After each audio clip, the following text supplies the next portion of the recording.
శత్రు తల తలగిన వీర శివాజీ అనే సోదరుణ్ణి ఈనాడు మీరు మొదలు పెట్టిన ఇద్దరు అన్నపైకి ఆపడానికి వచ్చిన సింహాన్ని ప్రళయ సింహాన్ని.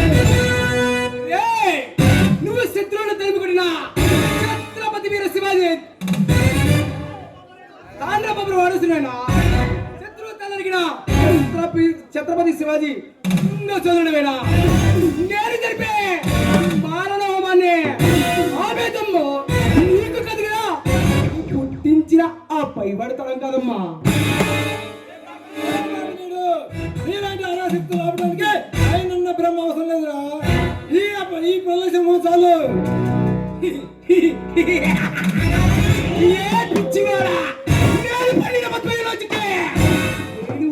కట్టిన వాడివి నువ్వు నన్ను చేయలేవురా.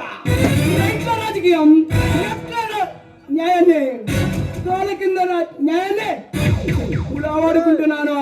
నువ్వు నన్ను ఏమి చేయలేవమ్మా. రైట్లో సత్తాన్ని లెఫ్ట్లో న్యాయాన్ని పెట్టుకుని చేసి అరాచకాలు ఆపడానికి వచ్చిన రైలు గొడవల బద్దలు పెట్టుకొచ్చిన సింహారా ఈ ప్రళయ సింహం.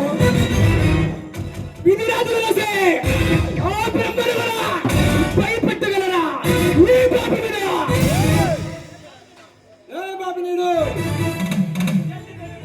మీ తండ్రి తెలిసిన గుండెలు తీసి రక్తం తాగే సింహానిరా. సింహాన్ని చూడు పట్టుకొని నేను నీలాంటి వేటగాలను బంధించి నిలువుగా భయించి భస్మం చేసి అగ్నిరా బడబగ్నిరా నేను.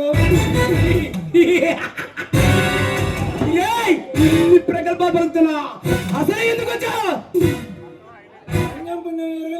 నా భవానిని అతి దారుణంగా హత్య చేసి దైవంగా భావించి ఆ ఎస్పీ భరత్చంద్రుడు అందరూ మిమ్మల్ని పట్టుబట్టడానికి వచ్చాను.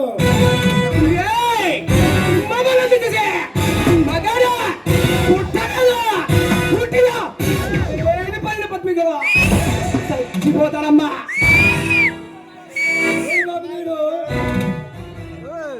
నువ్వు బంధించిన పవిత్రంలో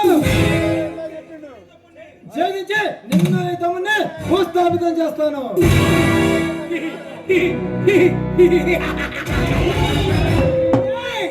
ఒకనాడు నన్ను భూస్థాపితం చేస్తున్నా మట్టిలో కనిపించానా? అడుగుస్తే సమాధి కావాల్సిందే. నీ చేత సచ్చి సమాధి కావడానికి ఇది మామూలు సింహం కాదురా, ప్రళయ సింహం. మాటలతో అవసరం స్పందించండి రా.